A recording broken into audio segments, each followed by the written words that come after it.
po nito is ngayon lang, October 22nd, 2024. Tama po ba? Yes, Mr. Chair. Sino po nagnotaryo? Attorney Martinez, Mr. Chair. Martinez. Tama po ba? Opo. Sige ho, Colonel Gama, baka pwede niyo basahin yung second affidavit niyo.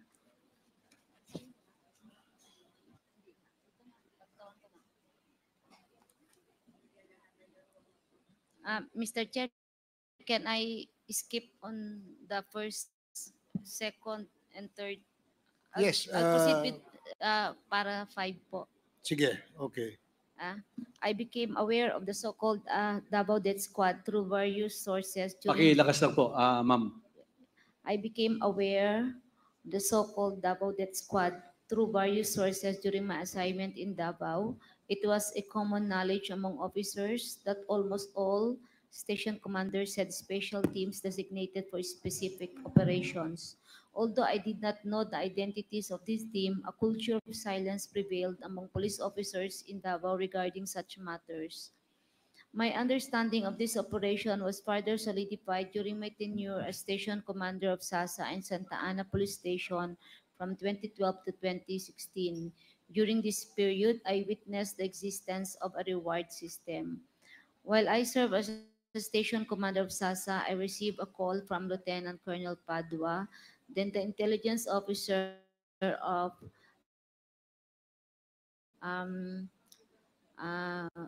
Sir De La Rosa, who was the Secretary of Davao at that time. The call, which I received around 7 o'clock in the morning, informed me of an impending operation in my area of responsibility in Barangay Malagamot. From this communication, I understood the implication of the operation. A few hours later, I learned that a shooting incident had occurred in Malagamot involving a male suspect, which the investigation suggested was a legitimate operation. During my time as station commander of SASA, the barangay captain, Barangay Hizon, reported to me that Akyat Bahay incidents were prevalent in the area. They intercepted one male suspect acting as a spotter. An entrapment operation was planned, resulting in 2 suspects being caught in the act of stealing. One suspect was wounded and later died at the hospital, while the other escaped. From that operation, I received 20,000 from Sergeant Suwan, which was provided by Boy Alce. Furthermore, during my tenure at the SASA police station, a personality identified by the barangay captain Panakan as a drug pusher and user known for illegal gambling and being a nuisance in their barangay was killed near GT gasoline station in Panakan. I remember this person because in the morning of that day of his death, the duty desk officer informed me that he went to my office and left an image of the Holy Family. He told my men that he just went to Mass and was very happy to present to our office the blessed image. The following day, I inquired with the police investigators about his death and the outcome of their investigation and was informed by Sergeant Suwan, trabaho yun, naka-care of po kay nung Boy Alce. There was never any clearance from my office of this operation, nor was my office informed of it. While serving as station commander in Santa Ana Police Station, I also became personally acquainted with the aforementioned reward system from June 2014 to January of 2016. We conducted various police operations that resulted in the deaths of suspects, drugs pushers, and hardened criminals. In one particular incident, along the coastal area, we monitored the Bitwal Akyat Bahay suspect. One suspect was caught in the act of climbing into another victim's house when my officers called out for him. He was shot during the ensuing confrontation, resulting in his death. For this operation, I received 20,000 from Sane Benaventura. There was also an occasion when my office, in collaboration with CIDG 11, conceptualized a one-time big-time operation. This type of operation was outlined in a comprehensive operational plan and involved an interagency approach incorporating various government agencies, including the Commission on Human Rights, Philippine Drug Enforcement Agency, and several PNP units such as the Maritime Unit, CIDG 11, Davao City Police Office, That includes station commanders, city mobile force, and the PNP Crime Laboratory, along with the local government unit of Davao for funding, barangay officials, and media representatives as witnesses. The co-plan was funded by the local government of Davao. Following the operation, a shooting incident occurred in self-defense, resulting in the death of a suspect. I did not receive any reward for this incident as my team did not engage in a direct encounter with the suspect. At the end of each month, all station commanders were required to submit reports documenting successful police operations to the LGU of Davao. These reports included details of case filed in the office of the prosecutor and other relevant information concerning the operation. For each case reported, an amount of 5,000 was allocated as reimbursement for operational expenses.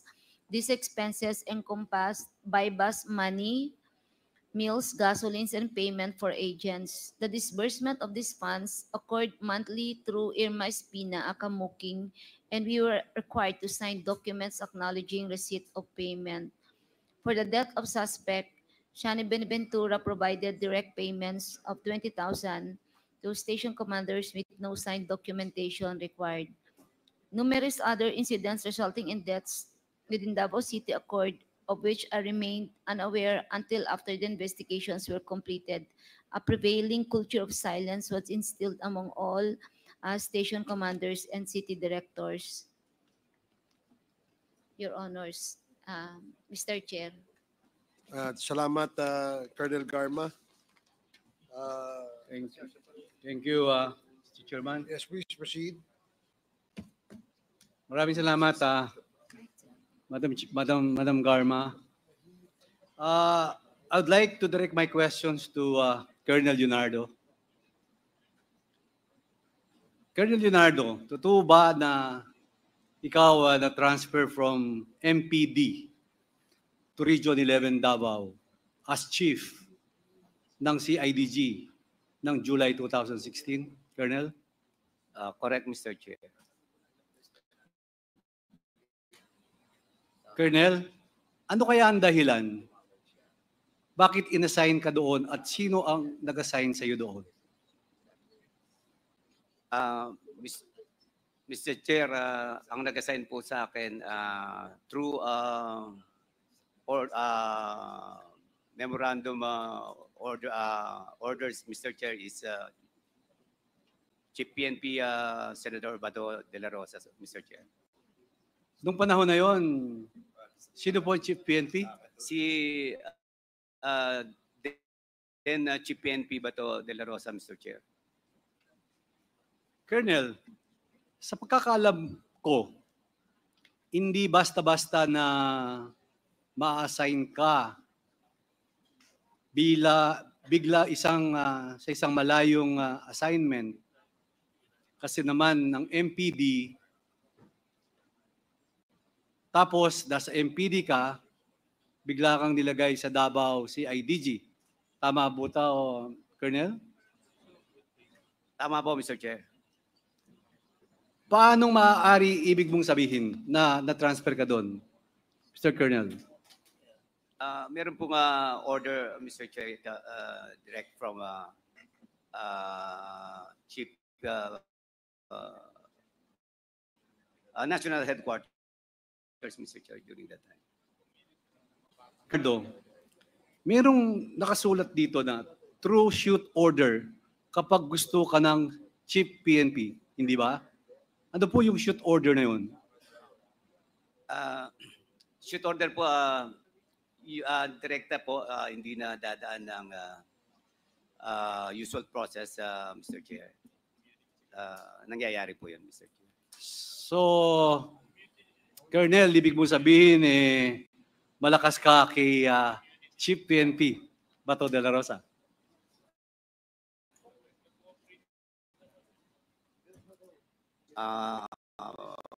Maaari po, Mr. Chair.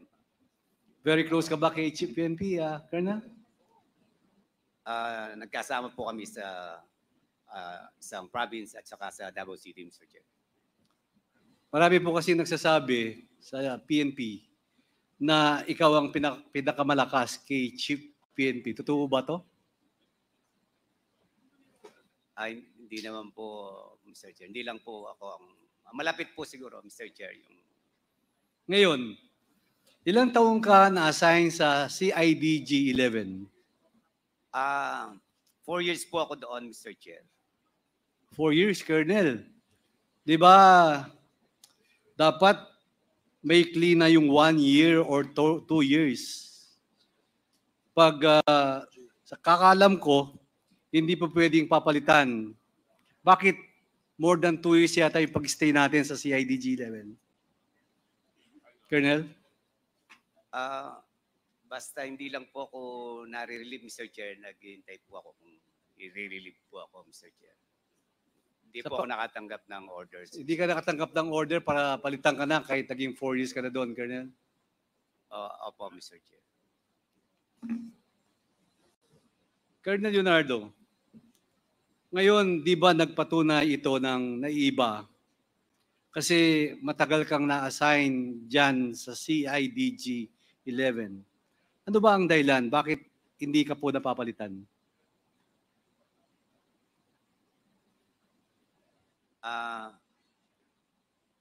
Nung time po na yun, basta hindi po ako napapalitan, Mr. Chair. Pakiulit po. Basta hindi po ako napapalitan kasi wala po akong nare-receive na order, Mr. Chair. Yun nga Colonel, yun ang ibig kong sabihin. Kasi walang Chief PNP na gustong mag-alis sa'yo dyan kasi malakas ka sa presidente, former president, at kay Senator Bongo. Tama ho ba yun na Colonel Leonardo? Malapit din po ako, Mr. Sir, sa kanila. Malapit ka kay? Pakiulit po. Malapit po ako sa kanila po yung Kanino po? Pakibanggit po kung kanino. kay Senator ngayon Senator Bongo po, Mr. Chair. At kay Presidente. Maaring ganun din po, Mr. Chair. Maaari ba, Colonel, ano ba ang ginagawa mo para sa kanila? Bakit napakalapit mo sa ating Pangulo at kay Senator Bongo?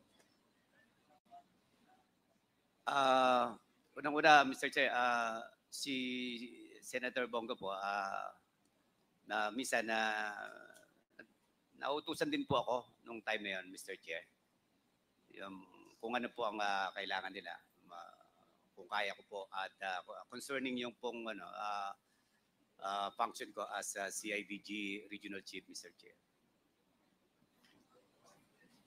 Pwede mo akong kaming bigyan ng halimbawa na inuutos sa iyo ni dating Pangulo at paano ka nagre-report or vice versa? Paano ka binibigyan ng instructions? Tinatawagan ka ba? Tinitext ka ba? Ini-email ka ba? Paano po, Colonel? Tinatawagan po ako ni Senator Bongo noon po. Pagka meron lang po mga ipapacheck, meron siyang kailangan information or sometimes meron kailangan i-verify or kung ano man po ang inuutos niya, Mr. Chair. Ayun, ang ibig ko pong sabihin, ay nakakadirekta kang tumawag anytime kay Senator Bongo. Tama ho ba? Pag may utos po, Mr. Chair, nakakadirekta naman po. Nakakadirekta po kayo. So ano namang klaseng mga utos, Colonel? Pwede ka bang magbigay ng halimbawa, gaya ng na halimbawa may utos sa'yo, Colonel, pwede bang ganito? Pwede mo akong bigyan ng halimbawa dito sa committee ito? Halimbawa po, may kailangan siya na information at kaya ko naman pong ibigay. Ibibigay ko po sa kanya. At kung wala akong information, magtatanong po ako doon sa kung saan po yung concern ng kanyang itinatanong or kung ano man po ang gusto niyang malaman, Mr. Chair. Anong halimbawa itatanong niya? Tatanong niya kung anong bayan yan, kung sinong tao yan, O halimbawa, kung anong lugar yan? Yun ho ba tinatanong sa inyo? Colonel? Meron din pong ganoon, Mr. Chair. So kadalasan, yun po ang ginagawa nyo. Opo, Mr. Chair. So ikaw ang nagbabalidate o nagbibigay ng impormasyon na kailangan niya tungkol sa isang tao. Tao, lugar, ganun ba ang ibig nating sabihin dito? At syempre, kailangan mo ring i-validate ang isang bagay kung ano ang pwedeng may report mo sa ating boss. Tama ho ba, Colonel Leonardo? Yes, Mr. Chair. Anong pagkakataon na natatandaan mo yung binalidate mo kay Senator?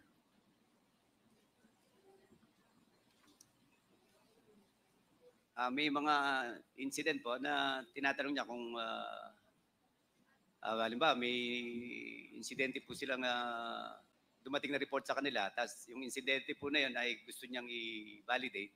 Ako naman po ang gagawin ko, minsan tatawag po ako sa mga region concern po yung information, then ipapasa ko po sa kanya, Mr. Chair. So meaning to say, tinatanungan ka about sa mga nangyayari, sa mga tao, na halimbawa may namamatay o nahuli during the time, Colonel, tama ho ba? Meron din po mga ganong pagkakataon, Mr. Chair, pero bibira lang po. So, ibig mo sabihin na pag may nangyari sa isang lugar, ikaw ang tatawag at i-report mo. Di ba validate mo sa kanya ang nangyayari, Colonel? Ganyan ba? Halos ganun po. Mag-check po ako sa isang kung saan po yung Pwede pakiulit, medyo mahina ang boses nyo. Ganun nga po, Mr. Chair. Colonel Leonardo, totoo ba yung naririnig ko na kayo ang paymaster? Hindi naman po, Mr. Chair. Sino po ang alam niyong paymaster pag halimbawang may na-validate, may nangyari? Sa aking research, parang ikaw ang kilala mo ba kung sino yung nagbabayad?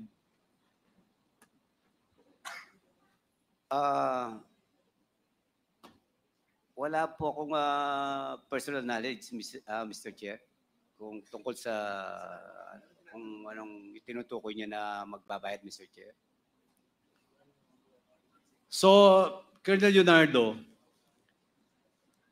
gusto ko lang idiin ang tanong kay Colonel Leonardo at malinaw na inaamin niya ang nagre-report siya kay Senator Bongo at si Senator Bongo naman ay nagre-report kay President Duterte.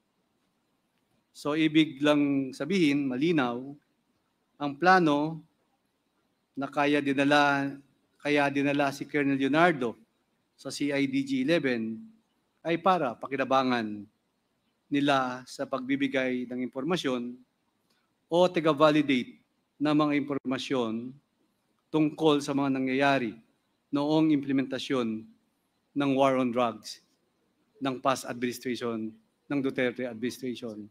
Tama ho ba, Colonel Leonardo? Yes, Mr. Chair. Pakiulit po. Tama ho ba? Yes po, Mr. Chair. Ngayon, ang last question ko po sa iyo, Colonel Leonardo. Nabasa mo itong first affidavit ni Colonel Roina Karma. At binasa niya ngayon yung pangalawang supplemental supplemental affidavit ni Colonel Garma. May tanong po ako sa inyo. Naniniwala po kayo sa dalawang affidavit ni Colonel Garma at pinatotoo nyo pa na itong lahat sinasabi ni Colonel Garma ay walang kasinungalingan at totoo itong sinasabi niya? Yes, Microphone, please.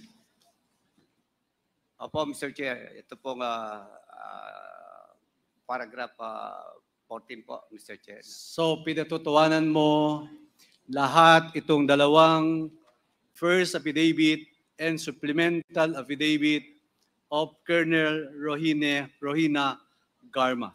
So I just want to put on record, Mr. Chairman, that these two affidavits are validated by Mr. Chairman, Colonel Leonardo. who is that person that is whispering to Colonel? May I know, may I know What who is the that personality gentleman of that is? person? Is he your lawyer, Colonel Leonardo? Yes, Mr. Chair. What is his name? Attorney Aguinaldo Sepnio, Mr. Chair. Attorney, have you entered your appearance before this committee already in the past? You did not change your lawyer. What about the gentleman beside you, attorney? Are you also the lawyer? You belong to the same law firm, I suppose. May I know what's your name, attorney?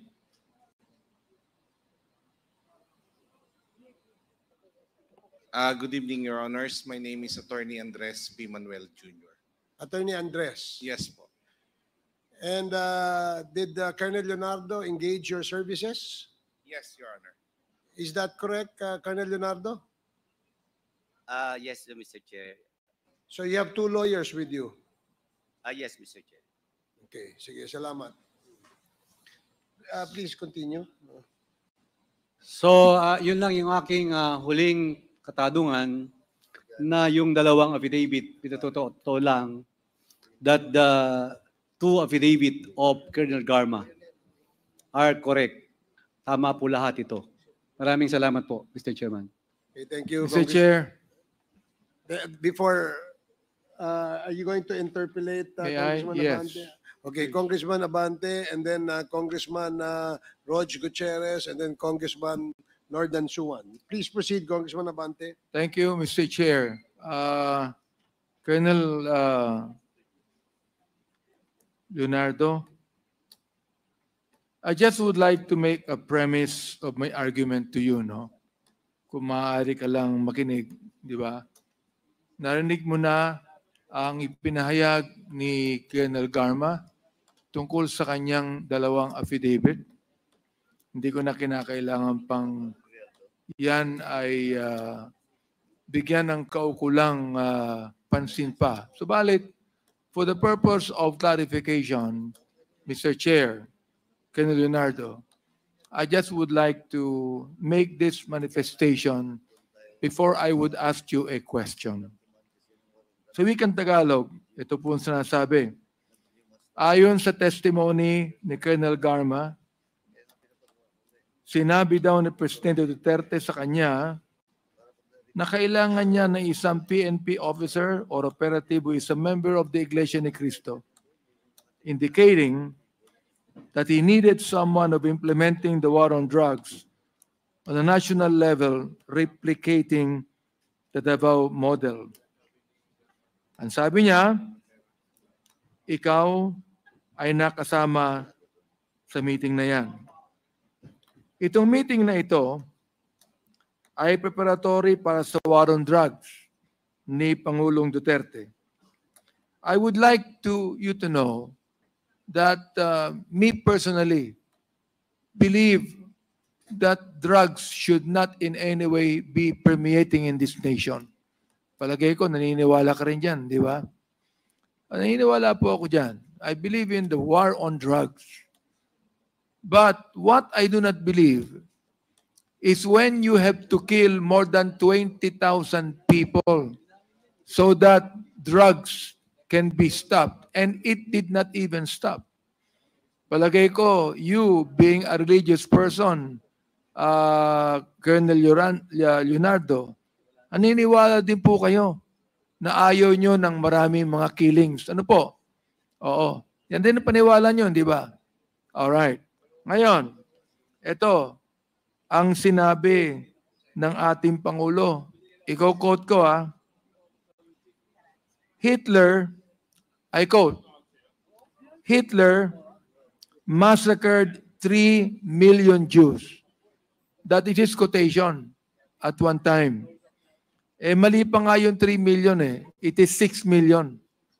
Hitler massacred 6 million Jews, as I correct it. At ang sabi niya, there is 3 million drug addicts in the Philippines. There are. I'd be happy to slaughter them.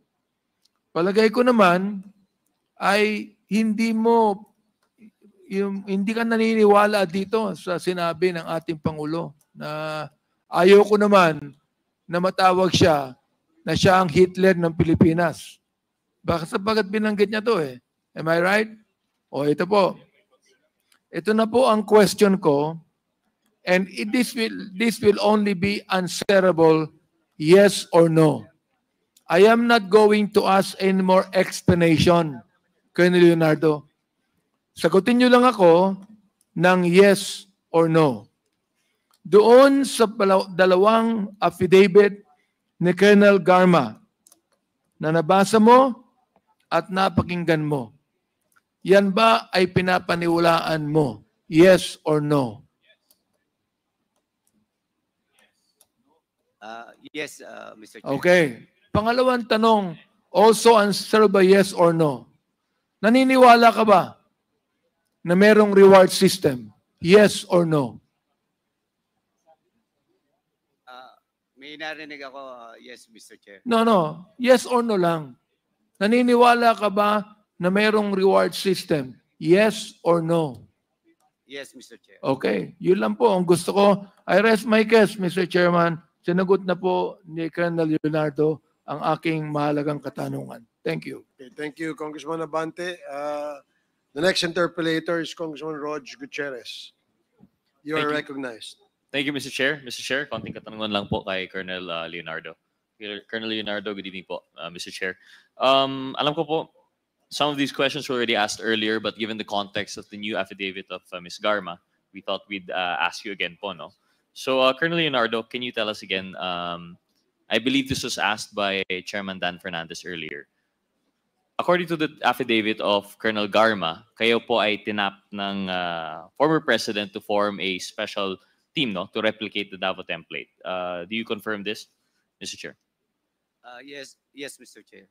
But according to your statement earlier, contrary to the affidavit of Colonel Garma, hindi po ito natuloy. Hindi po natuloy, Mr. Chair. Hindi po natuloy. So in a sense, you admit that there is a Davao template po ba?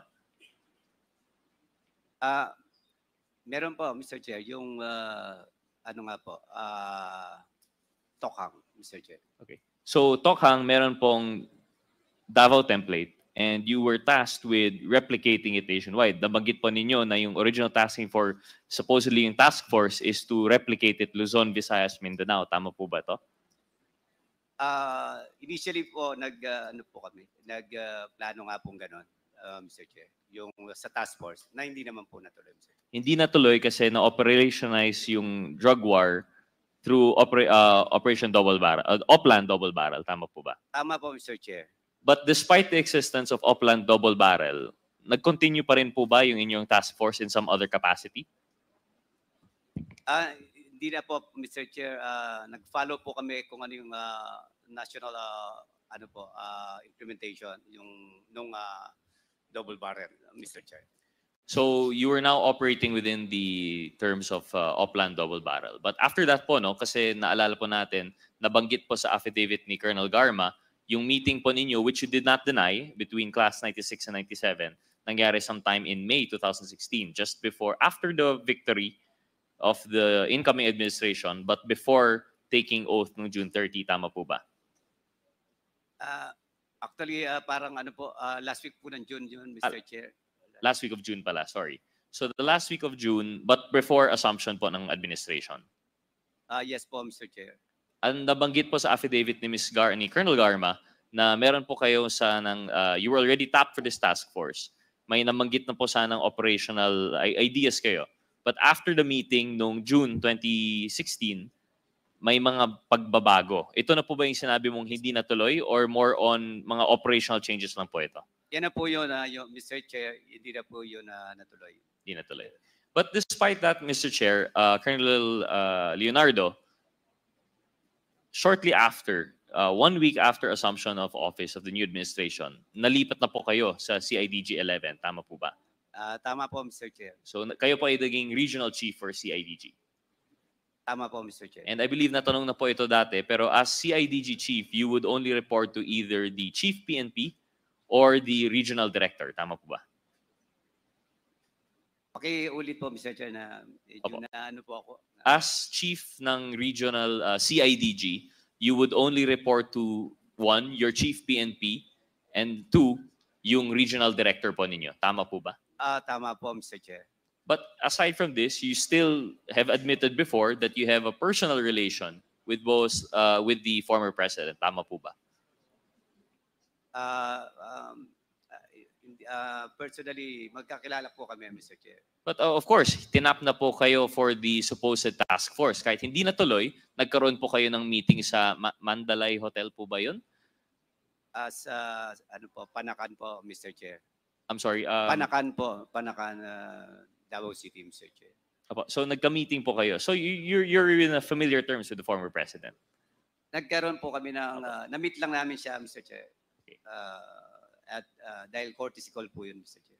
Courtesy call, but you admitted earlier that you were tapped for the task force. Kahit hindi natuloy, natap po kayo ng administration. Tama po ba? Opo, Mr. Chair. Okay, so given that you were tapped, and then given that you had that meeting, despite po na hindi na operationalize yung iyong task force, you already had that working relationship while you were chief of CIDG 11. Tama po ba?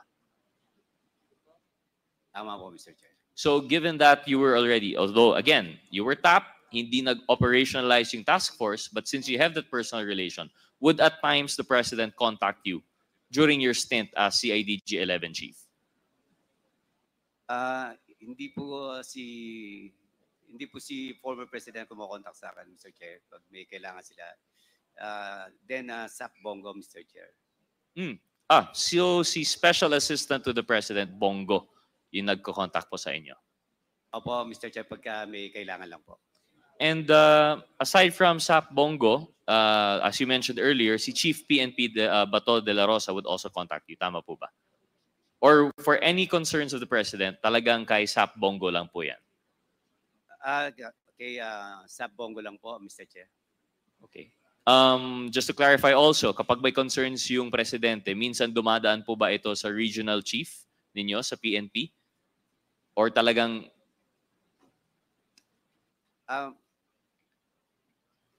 minsan po akong tinatawagan, Mr. Chair.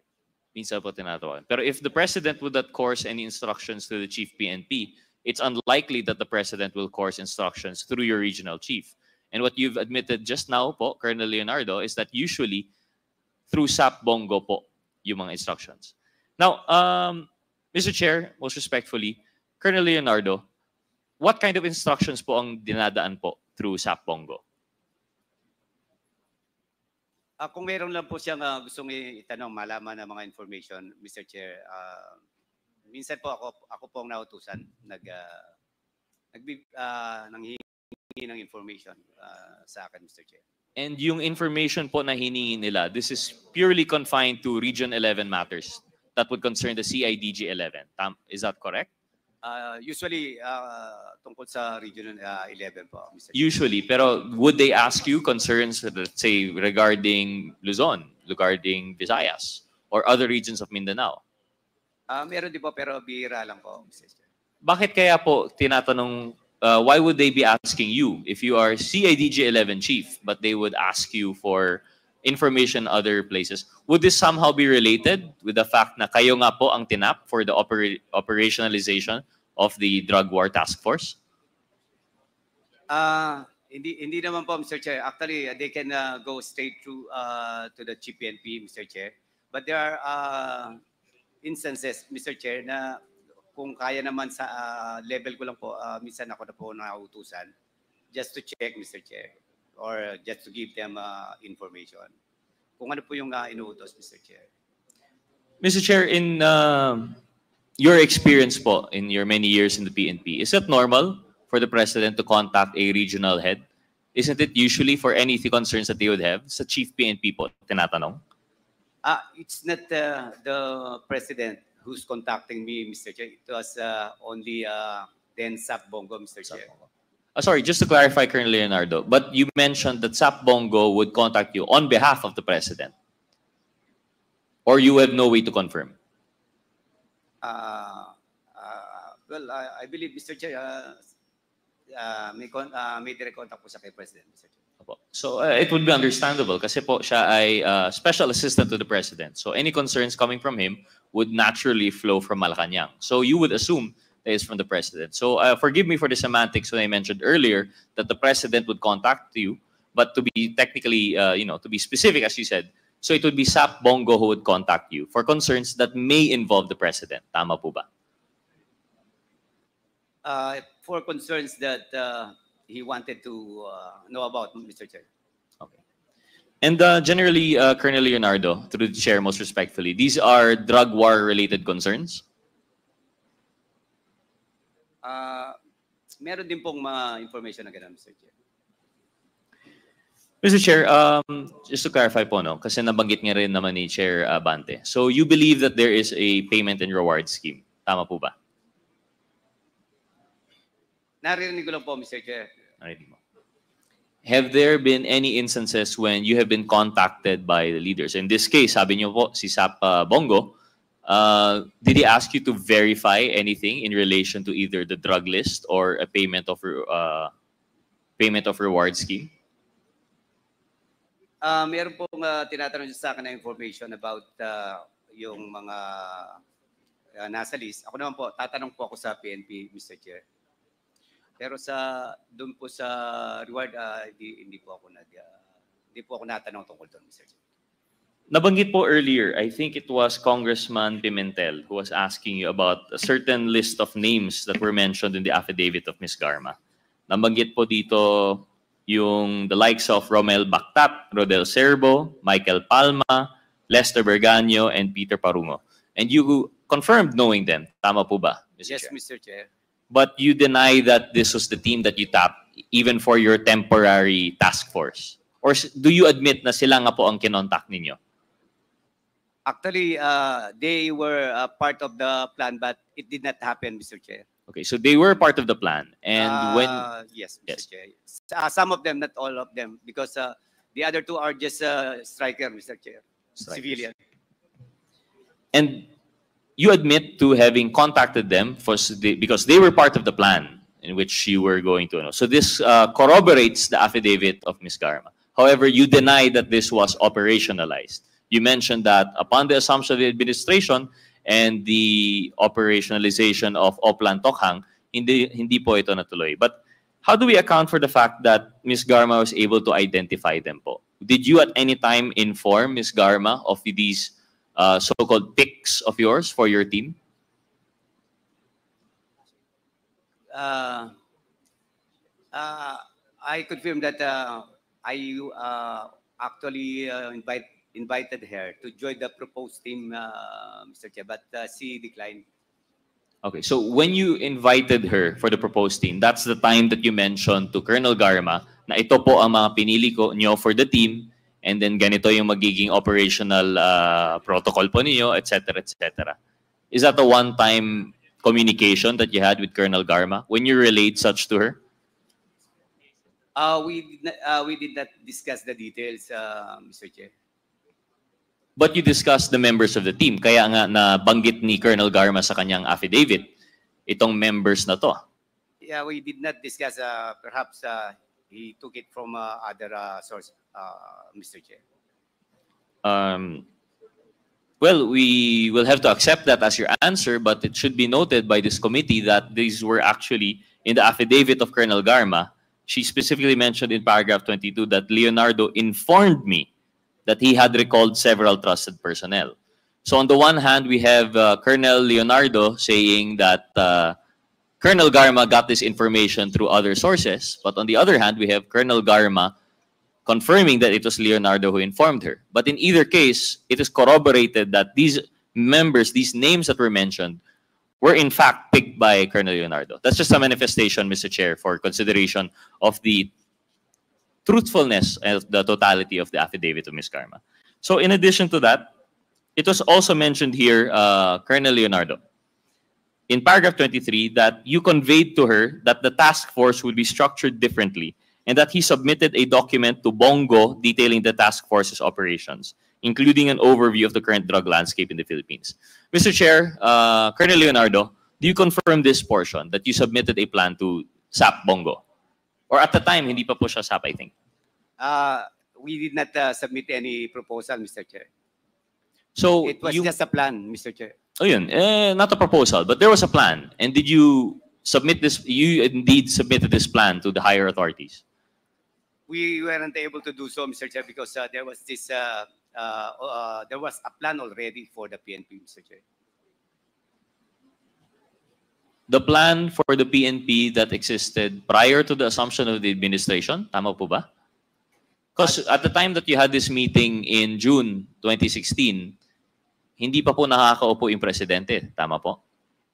Yes, Mr. Chair. So at the time that you were crafting the plan, how did you know na hindi matutuloy kung wala pa naman Oplan double barrel?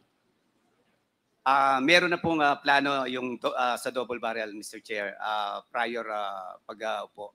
Bago pa umupo si Senator then Chief PNP Bato de la Rosa, Mr. Chair. So Mr. Chair, Colonel Leonardo, saan po dun yung fit supposedly ng proposed task force ninyo? Kung meron ng operation Oplan double barrel that was already being planned even prior to the assumption of the administration, tapos tinap rin po kayo. And I think this is corroborated because on national TV, the former president, although it would have been ideal for him to confirm it here today, but since he's not here, we'll have to take yung media coverage for its word, no? Nabanggit na it was admitted that you were picked because magaling, he trusted you with money, hindi mo gagalawin yung pera, etc., etc. So it corroborates the fact that you were chosen. And you did admit to being chosen for a planned task force, although you're very specific in saying na plano pa lang po. So how do we now reconcile na on one hand, meron na palang plano for Oplan double barrel, but on the other hand, tinap rin po kayo to come up with a proposed task force, which in your testimony, nung withdraw naman kasi mas pinili po yung double barrel. How do we reconcile that po kaya, Colonel Leonardo? Mr. Chair, nung nagpaplano po kami, bigla nalaman namin na meron na po palang plano para i-implement ni Chief PNP, Mr. Chair. Mr. Kaya Chair, po hindi na you po mentioned natuloy. nalaman po namin or nalaman na lang namin? Nalaman po namin, Mr. Chair. Kasi I was still, nasa NCR po ako noon, Mr. Chair. So it was already conceptualized that the PNP will implement Tokhang, similar with that of implementation in Davao during the time of Serbato as Davao City Chief Police Chief, Mr. Chair. Mr. Chair, sino po kaya yung kasama dyan sa namin? Sino-sino po kayo yung nagpaplano nito na nagulat na nagkaroon ng Oplan double barrel? Hindi pa po nakakaupo si Chief PNP Bato, Mr. Chair. Meron na po mga nagplano sa hierarchy ng PNP because alam po nila yung model na gusto ni Chief PNP, Mr. Chair. Sige po. Mr. Chair, to simplify na lang po, Colonel Leonardo, can you explain to us what were the operational or structural highlights po nung proposed task force po ninyo? Kasi po, sa affidavit ni Ms. Garma, Colonel Garma, sorry, may specifics naman po dito kung sino po yung members ninyo, paano po yung financials, paano po yung operations, to an extent. Pero you now mentioned that there was a task force and you admitted to some of the points of Colonel Garma. Pero sinabi po ninyo na kasi po sa affidavit ni Ms. Garma, Colonel Garma, sorry, may specifics naman po dito kung sino po yung members niyo, paano po yung financials, paano po yung operations, to an extent. Pero you now mentioned that there was a task force and you admitted to some of the points of Colonel Garma. Pero sinabi po ninyo na kasi po sa affidavit ni Ms. Garma, Colonel Garma, sorry, may specifics naman po dito kung sino po yung members niyo, paano po yung financials, paano po yung operations, to an extent. Pero you now mentioned that there was a task force and you admitted to some of the points of Colonel Garma. Pero sinabi po ninyo na kasi po sa affidavit ni Ms. Garma, Colonel Garma, sorry. May specifics naman po dito kung sino po yung members ninyo, paano po yung financials, paano po yung operations to an extent. Pero you now mentioned that there was a task force and you admitted to some of the points of Colonel Garma. Pero sinabi po ninyo na kasi po sa affidavit ni Ms. Garma, Colonel Garma, sorry. May specifics naman po dito kung sino po yung members ninyo, paano po yung financials, paano po yung operations to an extent. Pero you now mentioned that there was a task force and you admitted to some of the points of Colonel Garma. Pero sinabi po ninyo na kasi po sa affidavit ni Ms. Garma, Colonel Garma, sorry. May specifics naman po dito kung sino po yung members ninyo, paano po yung financials, paano po yung operations to an extent. Pero you now mentioned that there was a task force and you admitted to some of the points of Colonel Garma. Pero sinabi po ninyo na kasi po sa affidavit ni Ms. Garma, Colonel Garma, sorry. May specifics naman po dito kung sino po yung members ninyo, paano po yung financials, paano po yung operations to an extent. Pero you now mentioned that there was a task force and you admitted to some of the points of Colonel Garma. Pero sinabi po ninyo na kasi po sa affidavit ni Ms. Garma, Colonel Garma, sorry. May specifics naman po dito kung sino po yung members ninyo, paano po yung financials, paano po yung operations to an extent. Pero you now mentioned that there was a task force and you admitted to some of the points of Colonel Garma. Pero sinabi po ninyo na kasi po sa affidavit ni Ms. Garma, Colonel Garma, sorry. May specifics naman po dito kung sino po yung members ninyo, paano po yung financials, paano po yung operations to an extent. Pero you now mentioned that there was a task force and you admitted to some of the points of Colonel Garma. Pero sinabi po ninyo na kasi po sa affidavit ni Ms. Garma, Colonel Garma, sorry. May specifics naman po dito kung sino po yung members ninyo, paano po yung financials, paano po yung operations to an extent. Pero you now mentioned that there was a task force and you admitted to some of the points of Colonel Garma. Pero sinabi po ninyo na kasi po sa affidavit ni Ms. Garma, Colonel Garma, sorry. May specifics naman po dito kung sino po yung members ninyo, paano po yung financials, paano po yung operations to an extent. Pero you now mentioned that there was a task force and you admitted to some of the points of Colonel Garma. Pero sinabi po ninyo na kasi po sa affidavit ni Ms. Garma, Colonel Garma, sorry. May specifics naman po dito kung sino po yung members ninyo, paano po yung financials, paano po yung operations to an extent. Pero you now mentioned that there was a task force and you admitted to some of the points of Colonel Garma. Pero sinabi po ninyo na kasi po sa affidavit ni Ms. Garma, Colonel Garma, sorry. May specifics naman po dito kung sino po yung members ninyo, paano po yung financials, paano po yung operations to an extent. Pero you now mentioned that there was a task force and you admitted to some of the points of Colonel Garma. Pero sinabi po ninyo na kasi po sa affidavit ni Ms. Garma, Colonel Garma, sorry. May specifics naman po dito kung sino po yung members ninyo, paano po yung financials, paano po yung operations to an extent. Pero you now mentioned that there was a task force and you admitted to some of the points of Colonel Garma. Pero sinabi po ninyo na kasi po sa affidavit ni Ms. Garma, Colonel Garma, sorry. May specifics naman po dito kung sino po yung members ninyo, paano po yung financials, paano po yung operations to an extent. Pero you now mentioned that there was a task force and you admitted to some of the points of Colonel Garma. Pero sinabi po ninyo na kasi po sa affidavit ni Ms. Garma, Colonel Garma, sorry. May specifics naman po dito kung sino po yung members ninyo, paano po yung financials, paano po yung operations to an extent. Pero you now mentioned that there was a task force and you admitted to some of the points of Colonel Garma. Pero sinabi po ninyo na kasi po sa affidavit ni Ms. Garma, Colonel Garma, sorry. May specifics naman po dito kung sino po yung members ninyo, paano po yung financials, paano po yung operations to an extent. Pero you now mentioned that there was a task force and you admitted to some of the points of Colonel Garma. Pero sinabi po ninyo na kasi po sa affidavit ni Ms. Garma, Colonel Garma, sorry. May specifics naman po dito kung sino po yung members ninyo, paano po yung financials, paano po yung operations to an extent. Pero you now mentioned that there was a task force and you admitted to some of the points of Colonel Garma. Pero sinabi po ninyo na kasi po sa affidavit ni Ms. Garma, Colonel Garma, sorry. May specifics naman po dito kung sino po yung members ninyo, paano po yung financials, paano po yung operations, to an extent. Pero you now mentioned that there was a task force and you admitted to some of the points of Colonel Garma. Pero sinabi po ninyo na, kasi po sa affidavit ni Ms. Garma, Colonel Garma, sorry, may specifics naman po dito kung sino po yung members ninyo, paano po yung financials, paano po